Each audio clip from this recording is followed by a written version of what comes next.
Reactor online. Sensors online. Weapons online. All systems nominal.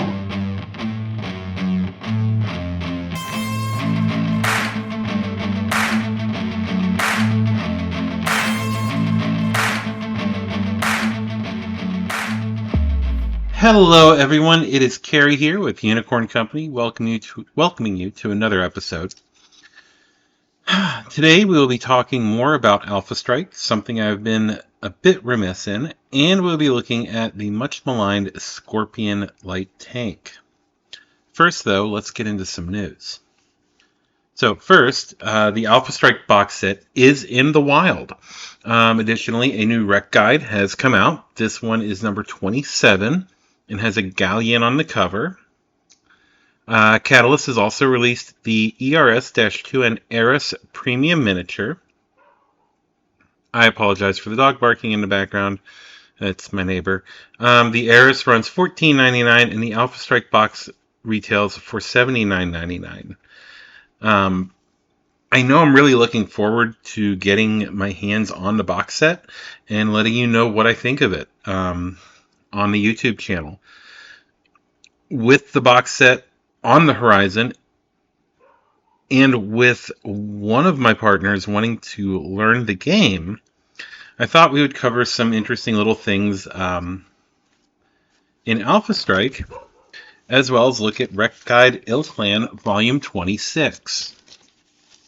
So, I'm not going to do a tutorial on the entire game in this episode, but I want to go over some of the more odd basic rules in the game. The first of these is unequal number of units. Unlike many games where you move all your units and act, and then your opponent does the same, in Alpha Strike, movement is done in a back and forth manner, alternating the movement of units between each player. Where this can get complicated is in the case where one side has more units than the other. In a case like this, the player with more units has to move multiples so that each player has the same number of moves or turns moving. This is done by adding units to the move order towards the end of movement. So the Alpha Strike rulebook has a chart for this on page number 32. An easy way to do it, though, is to take two different colors of dice. Pretty much you get the one color represents your units, one your opponent. And so let's say you have 10 and your opponent has 7.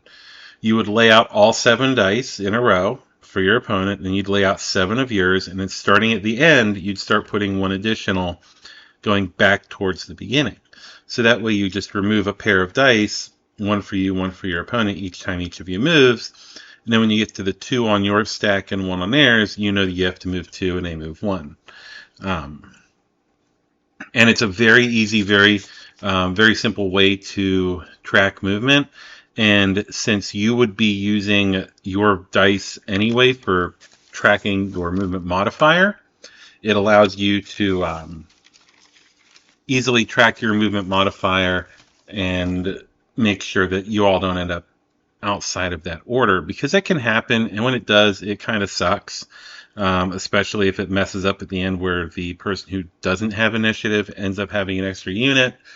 So, and by then everybody's already moved, and it's kind of weird.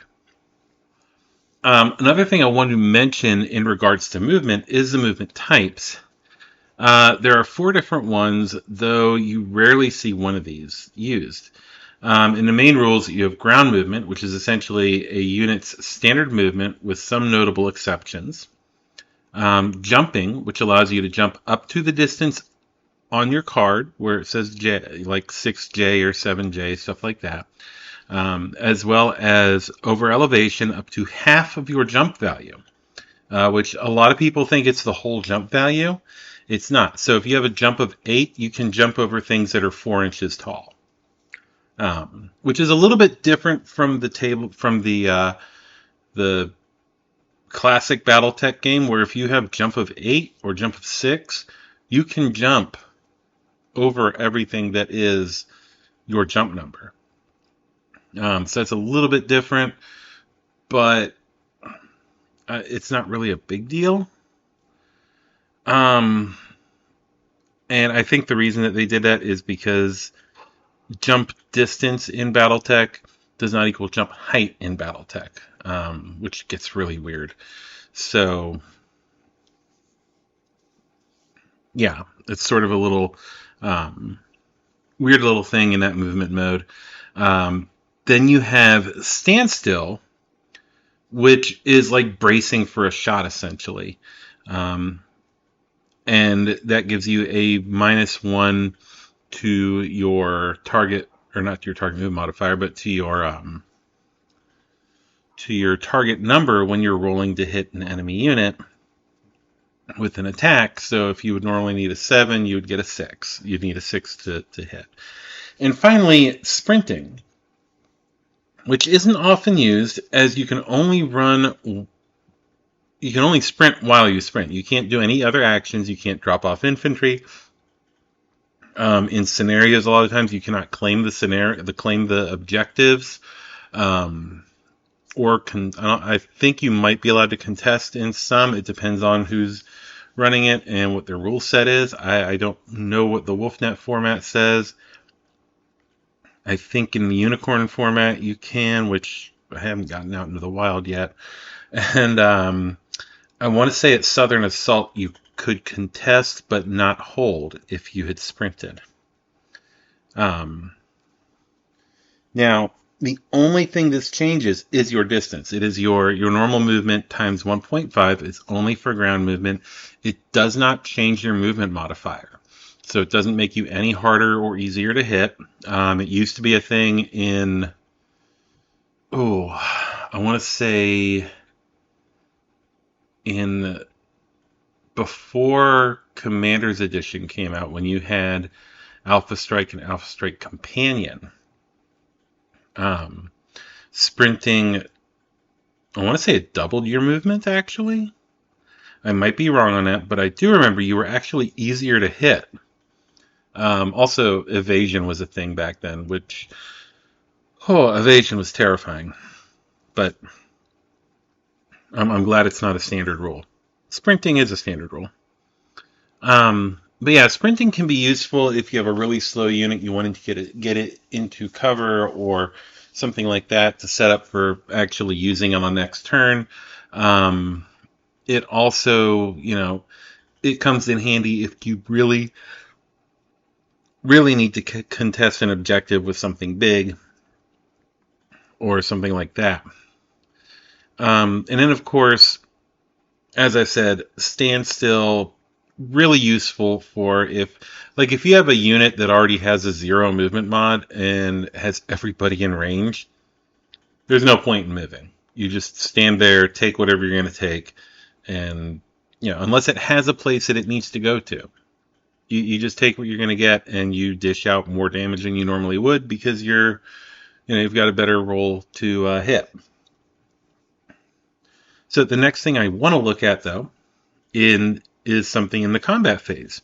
One of the most overlooked things in the combat phase, which I've learned recently, actually, is who fires when. Now, veterans from Classic, such as myself, are used to declaration and firing. So each player declares all their targets, and then they resolve all the firing. And it doesn't matter who does it. This, though, is not how Alpha Strike operates. Instead, as it states on page 31, the person who lost initiative fires everything first. So you pretty much, the easiest way to do it is start on one side of the table and just work your way across to the other side. Then the person who won initiative does all their firing. After that, damage is all simultaneous. But this is the reason that you have this ability if you've won initiative. Let's say you're running a Black Hawk Prime, which I think is like a 5/5/0 with 4 overheat. If that Black Hawk Prime somehow gets totally just plastered on, when your opponent fires everything, you still have the opportunity to shoot back, and you can just crank the heat all the way up, put out 9 damage, and hopefully take somebody with you. So there is a reason for that. And I know that many people, including myself, have gotten that wrong. Another thing I would like to mention is woods. Woods are interesting, as if you are in them, the first 2 inches do not count for firing out. But give you a little bit of defense when you're being attacked. So if you are if you are in woods and within 2 inches of the edge, and you're shooting at a target, and there's less than 2 inches of woods between you and the target, you get a defensive modifier of +1 when they shoot at you. So their target number to hit you will go up by 1, but your target number will not be affected by those woods. Additionally, 6 inches of woods will block line of sight. And this makes it a very good type of position to have, as if you do get yourself in a nice big clump of woods. It can be pretty hard to dislodge someone, especially if they have any special abilities that enhance that even further, like MAS, mimetic armor, or stealth, or something like that. Woods can become a really nasty place to fight your opponent. The next thing I wanted to mention is partial cover, which is afforded to mechs. Vehicles do not get it. Infantry do not get it.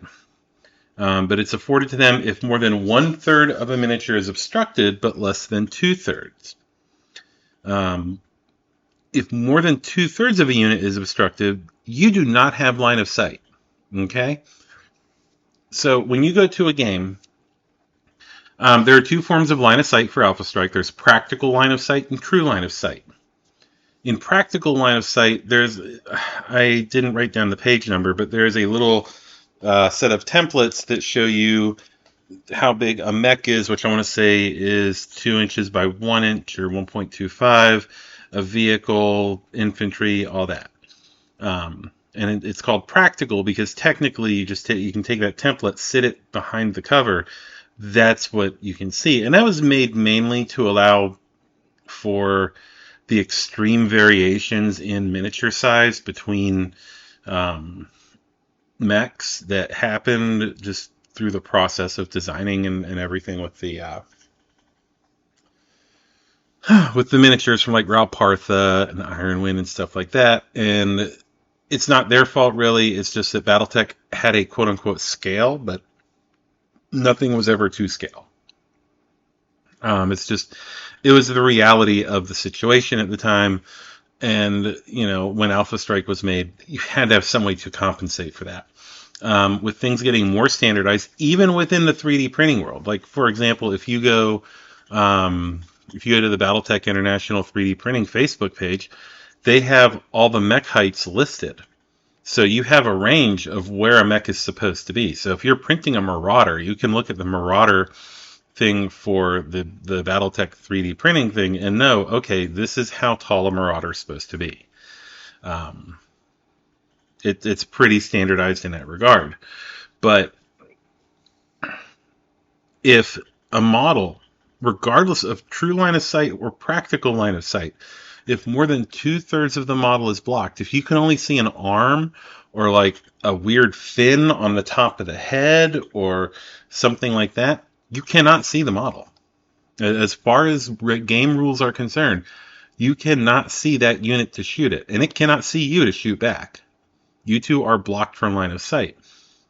If more than 1/3 of the model is blocked, and generally a good rule of thumb for this is if you can see the kneecaps and above, you're good. If you can see not the kneecaps and above, or not the kneecaps and below, the kneecaps are pretty much where you sort of want to use, like where I use for that 1/3 of the model thing, because it kind of gives you an idea.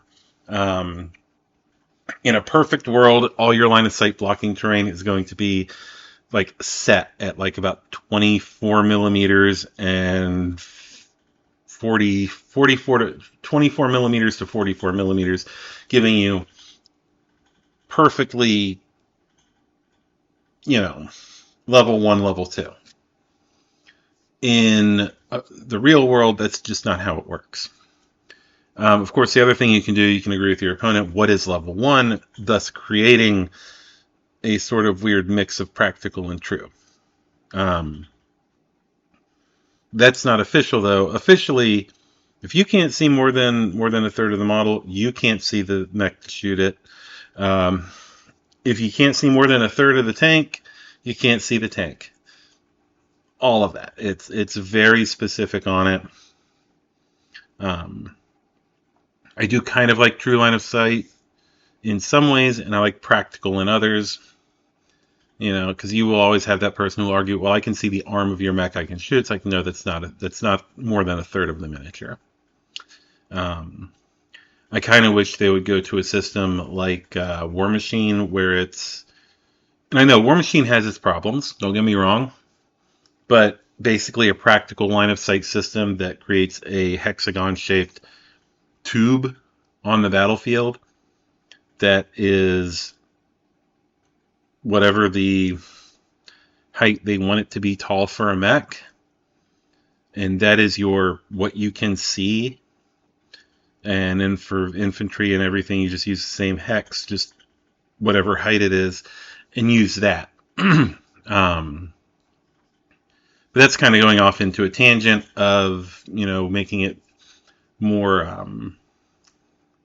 making it a little bit more practical for actual tournament use, which right now it's getting its legs under itself, but I can kind of see that becoming a thing in the future. Finally, in the combat phase, you have to decide if you're doing a physical or weapon attack, as you cannot do both in the same turn.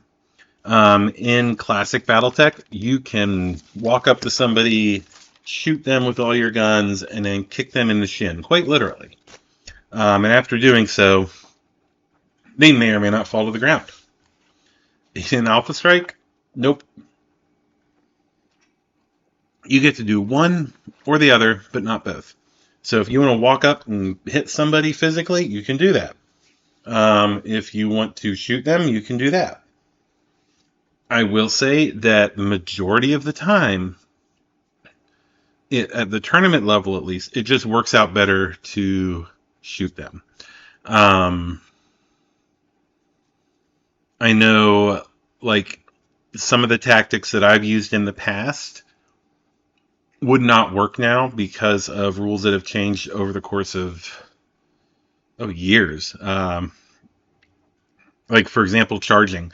Charging, the rules have changed so much from when I was able to pull off the trick with the fireballs.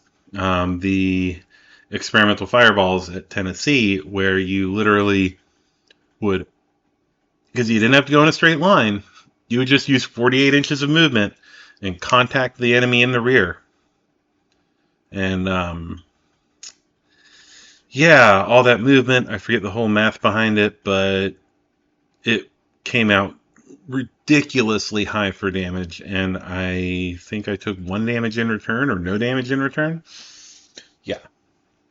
So, physical damage is not nearly as powerful as it is in Classic, and things like charges, death from above, stuff like that, have they've been evolving because the rules for them have been broken in the past. So, I think this is a good point to stop, though, at least for today, for Alpha Strike stuff and little oddities and quirks in the rules. If you have any Alpha Strike questions, feel free to shoot me an email. Actually, don't shoot me an email. Go on to the Facebook group or the Discord. There will be links in the description below. You can catch me on a few different Discords. Usually it'll be like Carry Joe Magical Unicorn or something like that. But yeah, I frequent a lot of the different Discord groups, so you can catch me in there. And if you have any questions, feel free. Unicorn Company also has a Discord, and we do have the Facebook group. So, and on Twitter, at Unicorn Podcast 1. The next thing I wanted to cover is the Recognition Guide, Recognition Guide Volume 26. Now, before I take a look at it, I did want to note that I like this format.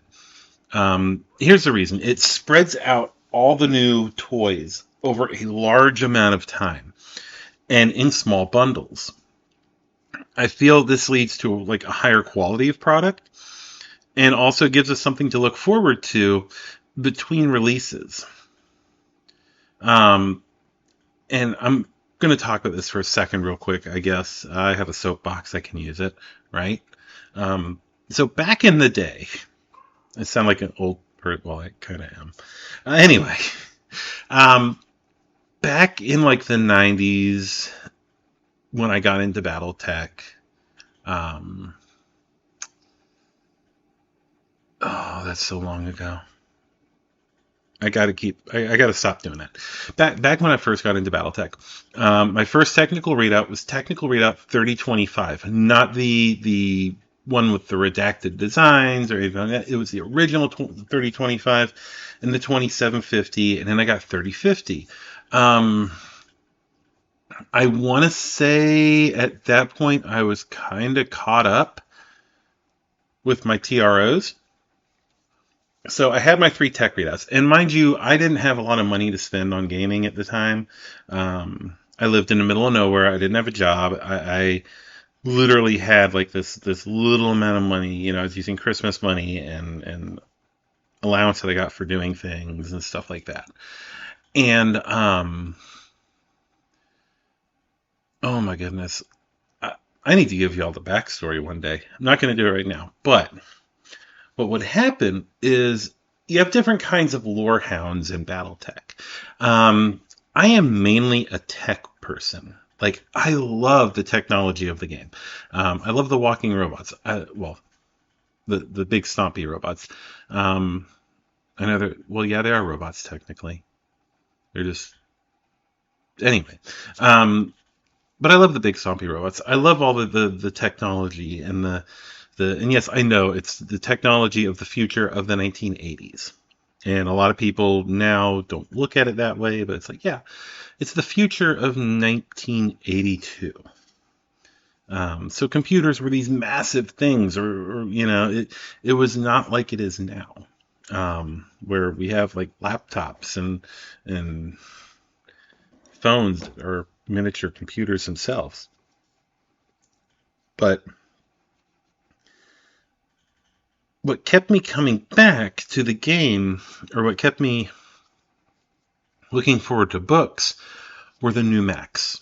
So it was like when the Luthien supplement came out, I had to get the book, not for the scenarios. I didn't give a shit about the scenarios. I needed to see what new toys were in the back. The Cauldronborn, with the best art for the Cauldronborn ever, was in that book. The Noborainin, the Hankayo, I needed to see those. That was what I was getting it for.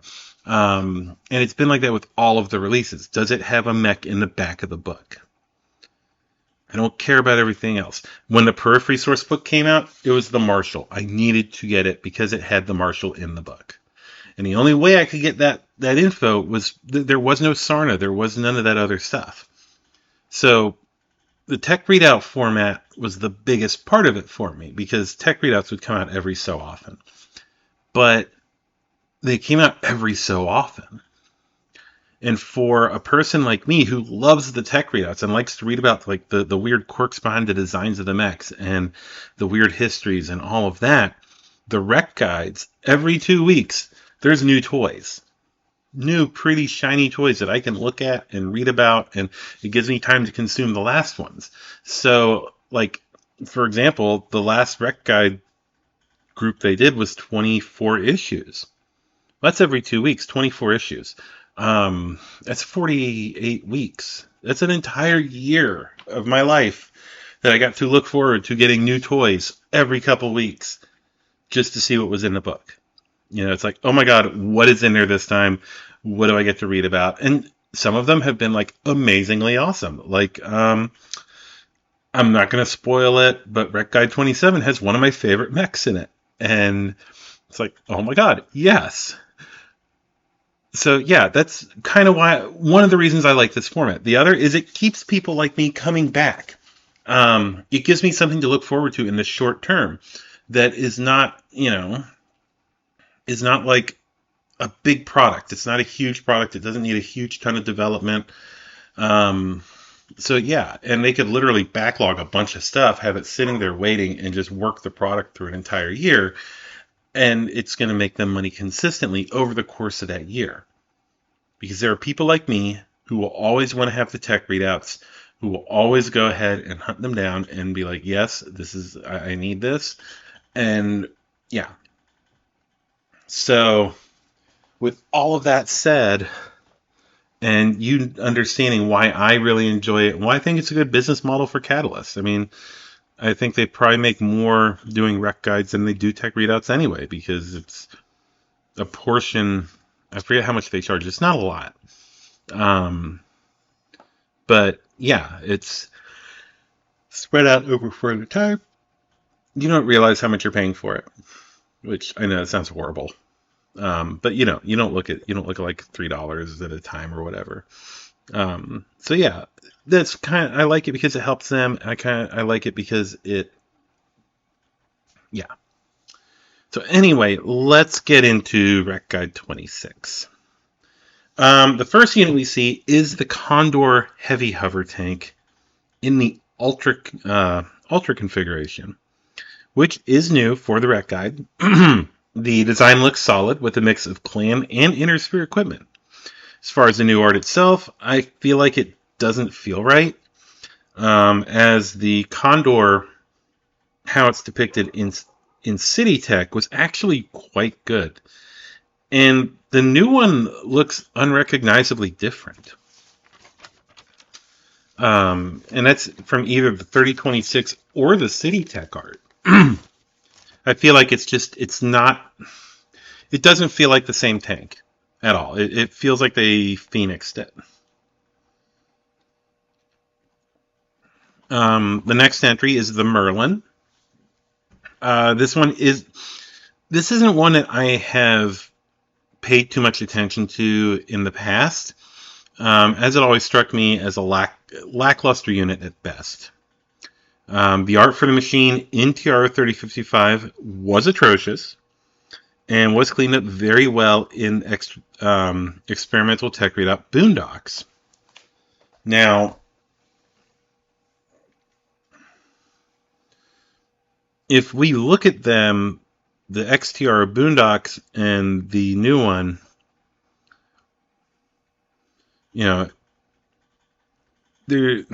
I'll go into the art in a second. Well, let's go into the text, the tech part of it. And I'm not going deep. This isn't like a mech tech. But the entry is the MLN-1D, which is a 60-tonner. Carries a PPC, 2 light PPCs, and an LRM-5. Also, it has a flamer and a heavy machine gun. It's respectfully armored with 10.5 tons and moves 464, which is decent for a low-end heavy trooper at 60 tons. The other variant is the Merlin C, which we're seeing a lot more of the C variants, which I do like, because it makes sense that the clans would refit inner sphere designs, especially in the Dark Ages and in the Ill Clan era. The payload on the C is similar, has an ERPPC, 2 heavy medium lasers, Streak LRM-5, a flamer, and a heavy machine gun. Moves the same as the 1D and has 12 tons of armor. Now aesthetically, let's get into the aesthetics on this. I think I would go with the XTRO Boondocks version. It feels like it has more character. Now, the new one feels too much like a thug. as far as like looking at it. Like the new Thug art is awesome, but the new Merlin art looks a lot like the new Thug art.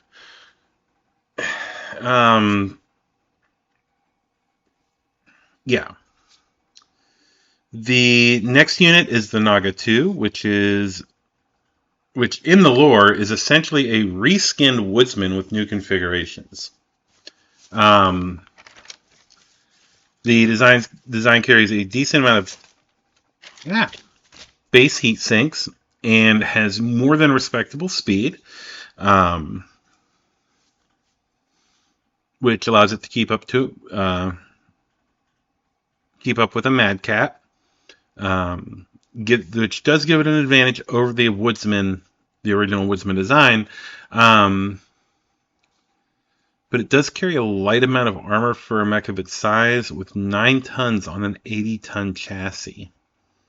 It has 31.5 tons of pod space, which lets it carry some interesting weapons configurations. If you imagine that a Mad Cat and a Loki had a baby, that's essentially what you have here. Visually in the torso, it gives you a very Woodsman feel. And to be fair, that is what I thought we had here when the preview of the cover came out. The arms and legs look like they are almost pulled straight from the Man of War with the removal of the SRM launchers on the arms.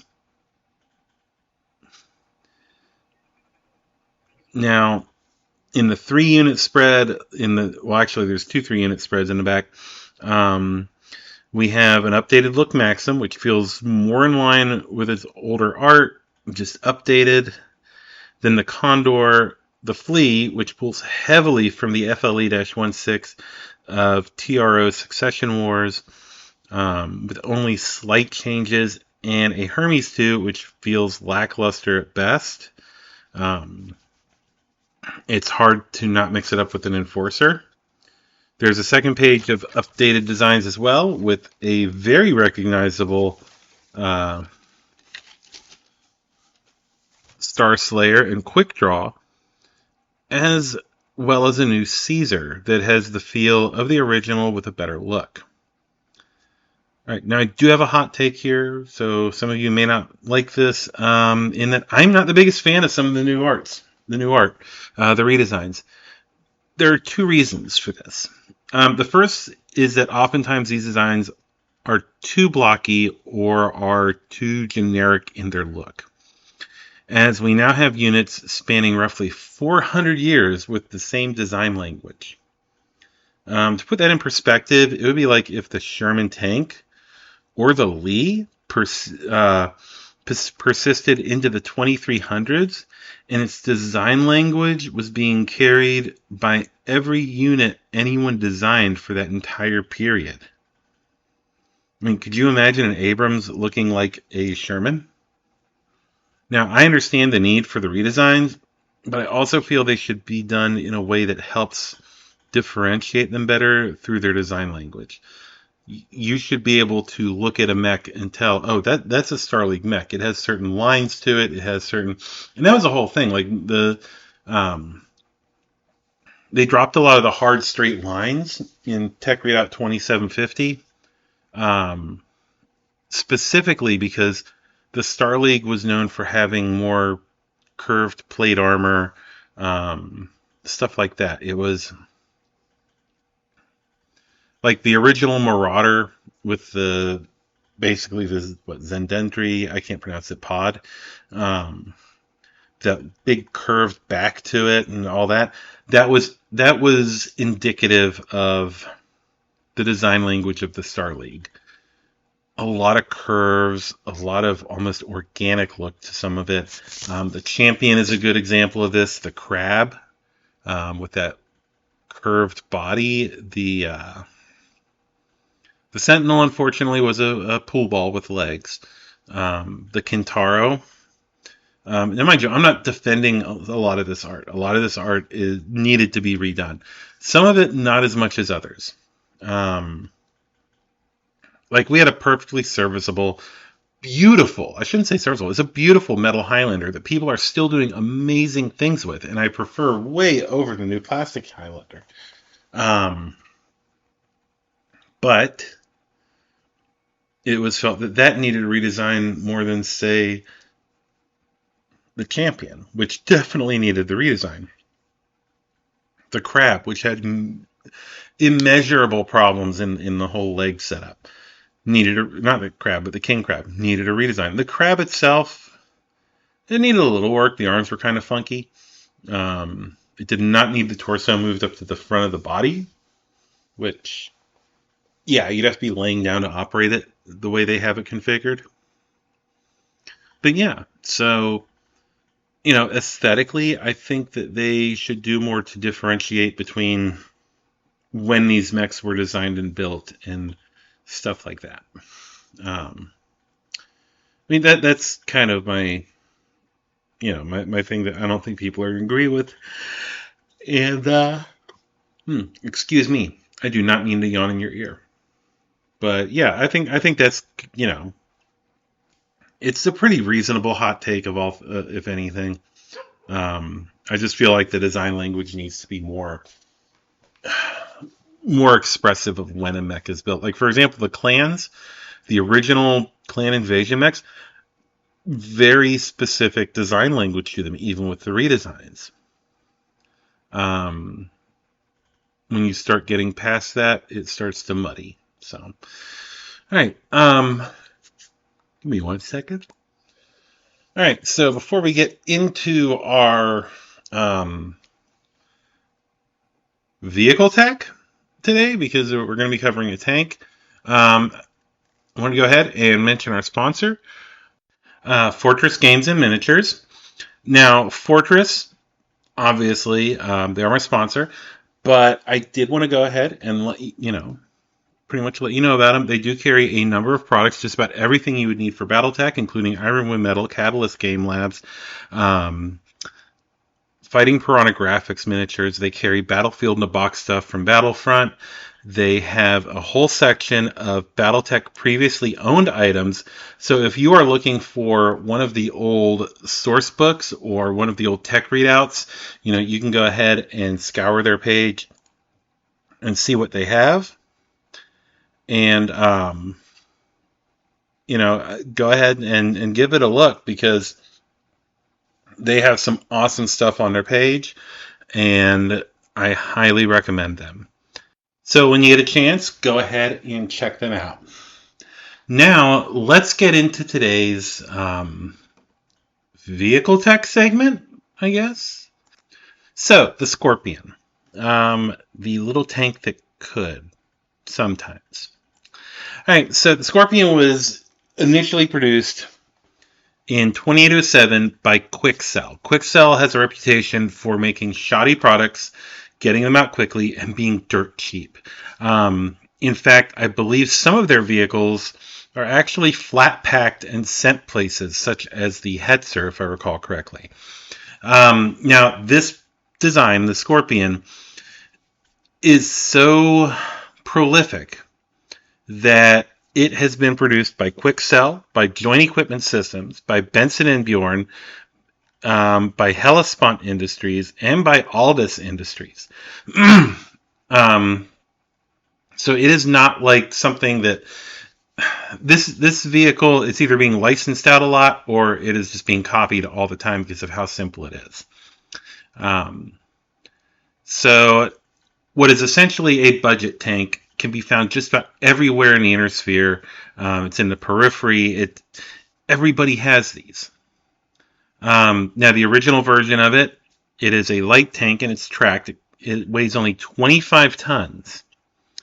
And has a maximum speed of 64 kilometers an hour, with an autocannon 5 on the turret and a single hull-mounted machine gun. And has a battle value of 306. So this thing is dirt cheap, and there are tons of variants. There's the LRM variant. It replaces the autocannon with 2 LRMs, a 5 and a 10,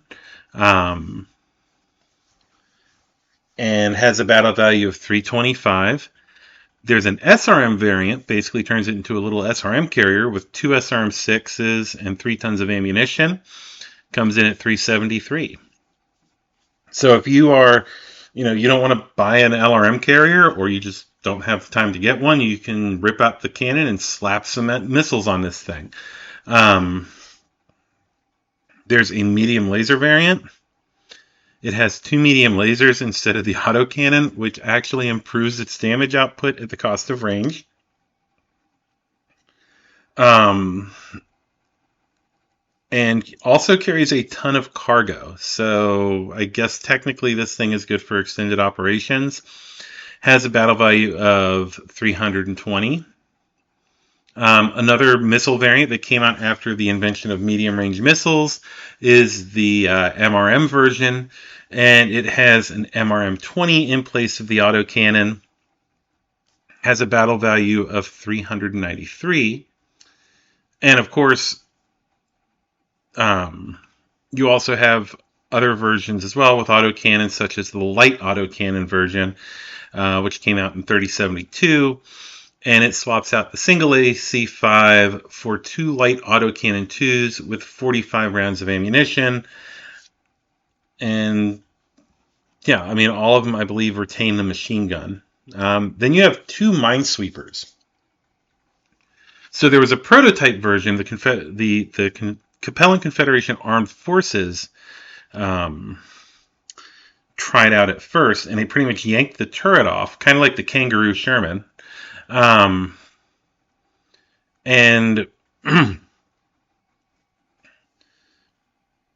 put 2 forward-firing LRM-5 launchers on it with 3 tons of ammunition. And essentially what it does is it uses mine-clearing ammunition to shoot at minefields and hopefully blow them up. It did add a ton of modular armor to make it a little bit safer, I guess. It comes in at a battle value of 350. Then you have the Aldous Industries version of the Minesweeper, which is a full production version. This one uses a fuel cell engine instead of internal combustion. Has 6 tons of hardened armor. So this thing is a nice little tiny turret. And has that pair of LRM-5s with 3 tons of ammo and a machine gun. Has a battle value of 452. And finally, you have the Desert Scorpion. Now, the Desert Scorpion is interesting because this shows how much you can change the design based on what you want. On the world of Stutzing, they basically stripped the scorpions, and they stripped the scorpion internally. They took it apart from the inside out. They replaced the internal combustion engine with a 125 rated fusion engine that increased its ground speed from the 64 kilometers an hour to 84 kilometers an hour.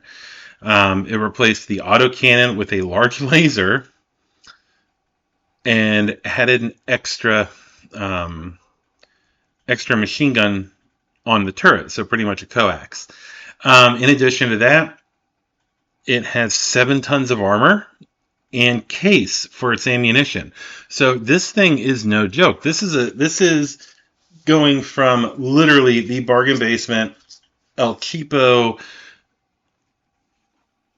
like dollar store tank that costs 327,000 C-bills to a full-on line tank that weighs 25 tons and is carrying 7 tons of armor. This thing has like actual real armor to it, and it has case so the crew doesn't die when the ammunition explodes. Has a battle value of 554. This is a beautiful little tank. And so I mean this is just looking at it in Classic, which in Classic it has a role. It's there to fill points, but it's also there to be a pain in the butt. I mean, I don't know how else to put it. It just does its job, and it does it well. And people do not like you for it. But then you have the Alpha Strike side of things, and that's where this gets interesting. So we'll start with the Scorpion Light Tank. Your standard everyday Scorpion. Oh, that was my 3D printer. I apologize about that. Alright, so Scorpion Light Tank. Combat value, size 1, TMM of 1, movement of 8 tracked, roll as brawler, point value 11. So most of that base part there, the type, size, target movement modifier, movement, are not going to change. They will change on the Desert Scorpion, but we'll get to that when we get to that. Has armor of 2, structure of 2. Specials are EE, search, and turret of 111. Has short, medium, and long of 1. This is nothing special. This is less than a squad of battle armor a lot of times. It's not going to get you a lot of results. It won't be as effective in some things. But, yeah, it's there. It's a little tiny tank. And it plinks away at things. So then we have the... I don't have the thing in front of me where I could see... Where I could see which versions I was looking at. Okay, there we go. Alright, so then we have the LRM Scorpion. So let's take a look at the LRM. So the LRM Scorpion, that first part stayed the same. It's a missile boat this time and has a point value of 14. Short, medium, and long are all 1. Has armor of 3 and structure of 2. So it's actually better armored. Specials are EE, IF1, so indirect fire, searchlight, turret of 111, and indirect fire 1. If you really want a small little missile boat, this is it. It's not going to do a lot, but it'll do something. Next, we get into the SRM version of the Scorpion Light Tank. This one's interesting. Okay, so this one comes in at 13 points. That baseline of stats, the combat value, all that stays roughly the same. All stays the same, actually. It's an ambusher instead this time. To be fair, if I were to think of taking a Scorpion in a tournament environment, it might be this one. I have to see what the Desert Scorpion looks like. Has damage values of 2 at short and medium, no long range value.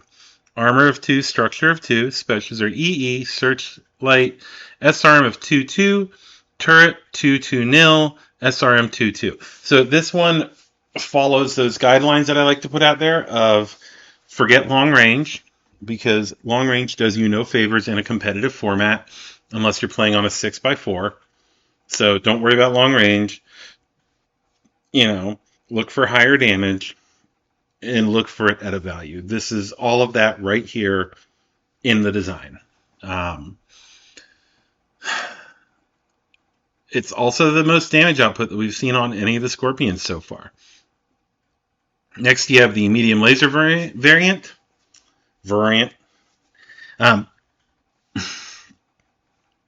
The type, size, TMM, all that are the same again. It is once again an ambusher. Comes in at 11 points, armor of 2, structure of 2, has specials of cargo transport 1, because you always need that cargo transport, EE, searchlight, turret 2-1-0. It's pretty much a slightly different version of the Scorpion, the standard Scorpion. Then we have the MRM version. The MRM version... Ooh. This one I like because it's a little bit cheaper than the SRM. Type, size, TMM, movement, all the same as the first one. It's a brawler this time. Point value is 13. Short and medium of 2, long of 0, armor and structure of 2. EE, Searchlight, Turret 2-2 nil. And the reason it's 1 point cheaper is because you don't have the SRM ability. So you're paying for an ability in a tournament format, unless you're using Narc beacons, the SRM ability is pointless. Because they don't let you take Inferno. Oh god, if they let me take Inferno rounds, I would... Oh, people would hate me. People would hate me for days. Because there are some designs that just, or any of the special ammunition for SRMs. Oh, the armor piercing SRM ammo. Oh, because that still does the damage, and you get an armor penetration hit chance. Yeah, scary, right? So yeah, this one I would actually move up ahead of the SRM version because it's 1 point cheaper, does the exact same thing. You know, low cost, better damage, same damage output. After that, we have the light autocannon variant. Now, this is the cheapest variant. This one comes in at 10, and mind you, this is newer technology that they have on board. But it's so sad. So it's combat CV size 1 TMM 1/8 tracked. It's a brawler. 10 points.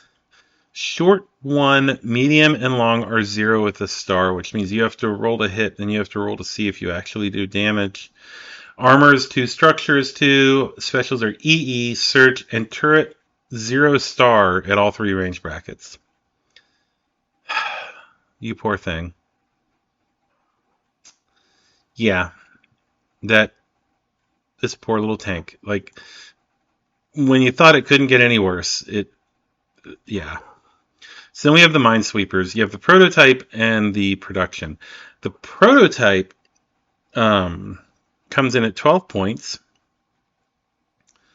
It's actually slower. It's combat value size, or combat vehicle size 1, TMM 1, movement of 6 tracked, missile boat for 12 points, short, medium, and long of 1, armor and structure of 2, EE, indirect fire 1, MSW, Minesweeper special ability, and Searchlight.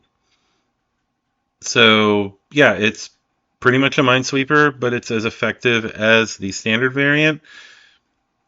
In campaign play, I could see this being useful to have. In tournament play, not so much, simply because there's no mines. So it's not a worry. And then you have the production Minesweeper variant, which is 14 points. This one is combat vehicle size 1, TMM 1, movement 8 inches tracked. Missile boat, once again, short, medium, and long of 1. Armor of 3, structure of 2, special of crit resistant. FC, I don't remember what FC does. I don't feel like looking it up, but I don't... Dang it. Fire control. Indirect fire 1, Minesweeper, and Searchlight. It's not a bad little design. It's just... I don't think it's worth the 14, especially in a competitive format. In a campaign, you'd need to have a Minesweeper sitting around somewhere to do, like, Minesweeper work, but... Otherwise, yeah. It's just an oddity. And then we have the Desert Scorpion.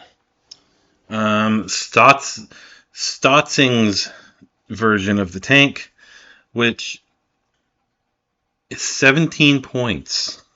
Alright, so 17 points. And remember, I mentioned all the mods they did to this tank. It's a fusion engine, it's got a large laser, it's not nearly as good as you would hope.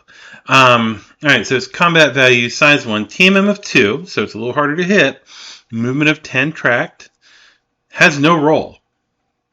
Like I'm looking at the card. No roll. Roll, none. Short, medium. Short is 2, medium is 1, long is 0. Armor is 4, and structure is 2. Specials are case, searchlight, turret, 1/1 nil. Point value is 17. Okay, so... Oh, why do you have to be... if it was 220, it would feel better, but it's not. Oh my goodness. Yeah. Out of curiosity, it's not unique. Like it's available to the Free Worlds League from Clan Invasion all the way to Ill Clan era, but that's no bueno. I don't like that. It doesn't feel right that it has like no role, which I know doesn't matter, but I mean it matters if you're using formations. That and it costs so much for. I mean, I can buy 2 standard Scorpions for this, and yeah, or an MRM Scorpion and give it a skill upgrade, and it's gonna do more damage consistently, even though it'll die. But that's what Scorpions do.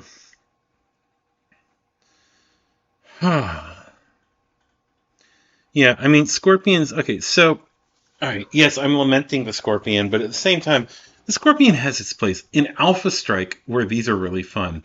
Is in a campaign, because these can be some of your what's the best word I'm looking for here? Your nameless henchmen, so to speak.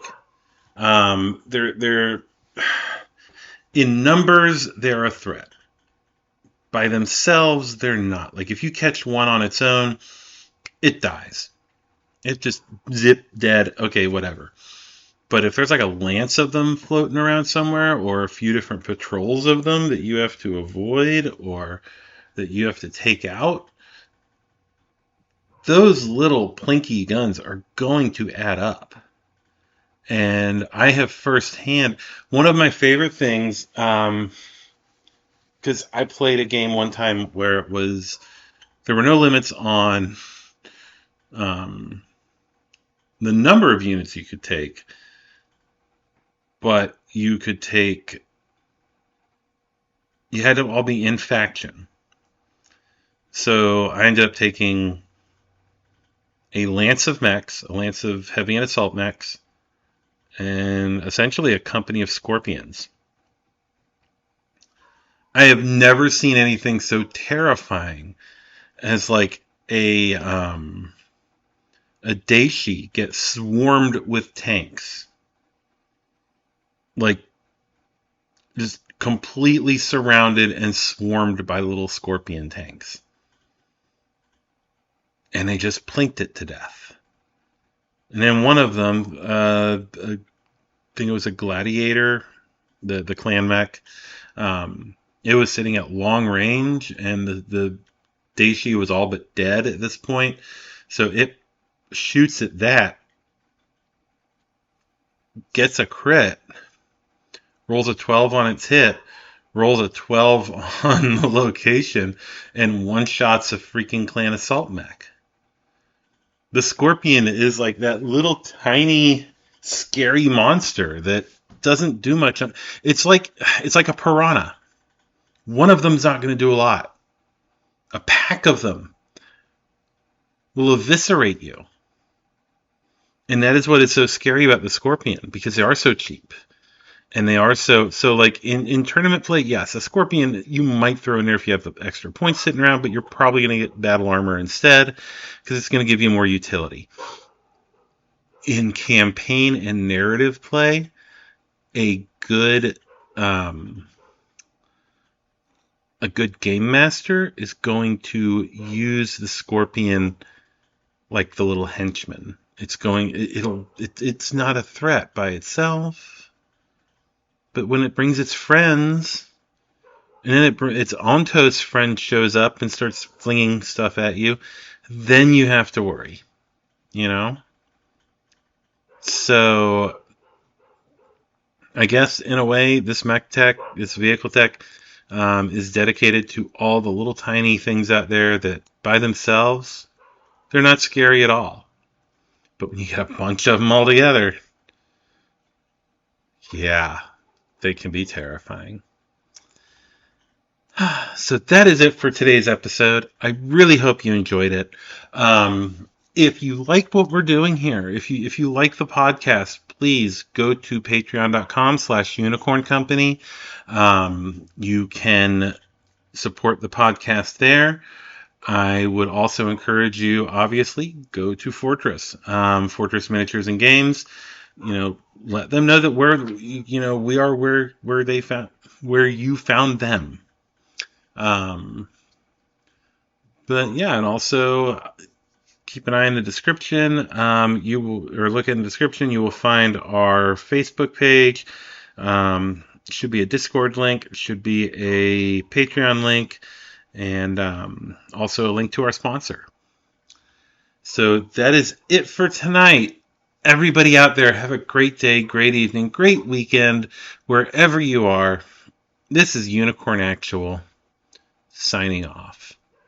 I'm gonna find my meaning, I can make a change. I wanna play the game. You wanna sink or swim? I'm gonna go down swinging, float deep within.